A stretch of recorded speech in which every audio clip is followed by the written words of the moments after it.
이스라엘이 큐티로 하나님 말씀을 묵상하셨다는 것은 정말 큰 은혜지요. 오늘도 풍성 큐티를 통해 생명의 말씀이 우리에게 주신 하나님의 은혜를 풍성히 누리시길 바랍니다.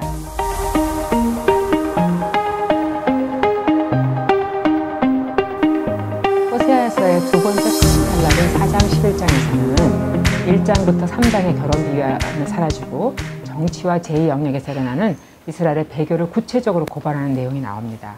4장 11장은 법정 소송 양식으로 여호와가 소송인과 재판관이 되시고 이 땅 주민, 말하자면 언약을 파기한 이스라엘 백성을 피고로 법정에 불러 고발하고 판결을 내리는 내용입니다.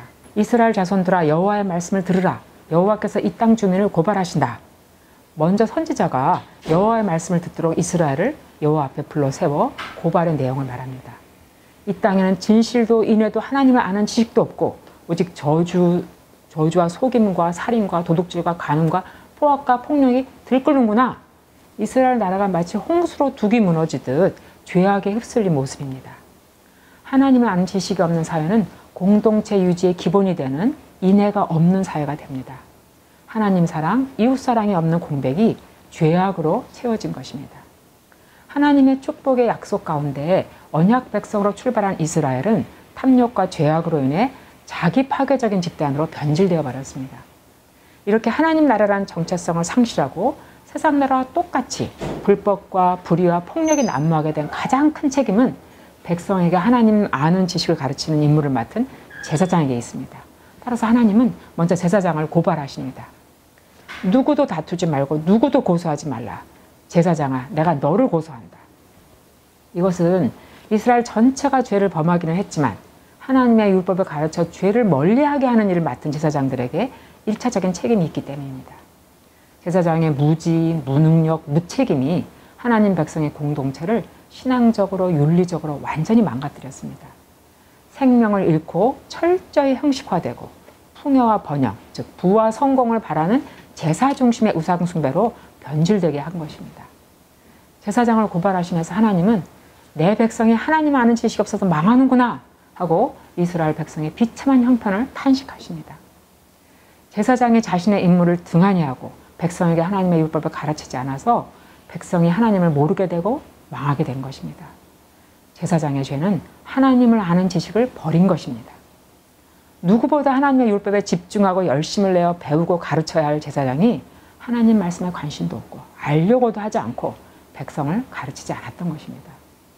이스라엘은 예배를 통해서뿐 아니라 하나님 말씀에 순종하는 삶을 통해서 하나님 백성의 정체성을 드러내야 합니다. 규정에 따라 온전한 제사를 드리는 것도 중요하지만 이것이 최고의 가치는 아닙니다. 제사장의 1차적인 직분은 제사의 직전보다는 하나님을 아는 지식과 그에 따라 삶 속에서 나타나야 할 하나님 사랑, 이웃 사랑의 가르침입니다. 그런데 제사장이 하나님 말씀을 가르치지 않자 백성들이 더 많이 죄를 짓고 더 많이 제사를 드리게 되었습니다. 제사장들은 백성들이 죄에서 떠나는 것에는 관심이 없고 제사를 많이 드려서 속죄제를, 제물을 더 많이 가져오기를 바랐습니다. 백성의 속죄가 아니라 자신들의 이익에만 관심이 있었던 것입니다. 이러한 죄를 범한 제사장은 멸망을 피할 수 없습니다. 제사장에 대한 하나님의 심판은 그들이 행한 대로 갚으시는 것입니다. 내가 내 지식을 버렸으니 나도 너를 버려 제사장직을 박탈하고 네가 율법을 잊었으니 나도 네 자녀를 잊어버려 멸망하게 하겠다고 하십니다. 또한 하나님은 내가 내 어머니를 멸하겠다고도 하십니다. 제사장의 어머니를 멸하고 제사장의 자녀도 멸하겠다고 하시므로 어머니와 자녀들까지 3대를 멸하는 것은 여호와의 철저한 심판을 당할 것을 의미합니다. 이처럼 제사장의 부패는 결국 백성 전체의 멸망을 가져옵니다. 하나님의 말씀을 잃어버리는 것은 생명을 잃어버리는 것입니다. 물론 제사장으로부터 바른 가르침을 받지 못하다는 사실이 백성에게 면죄부가 될 수는 없습니다. 제사장의 책임이 크지만 그들을 따른 백성도 죄가 없는 것은 아닙니다.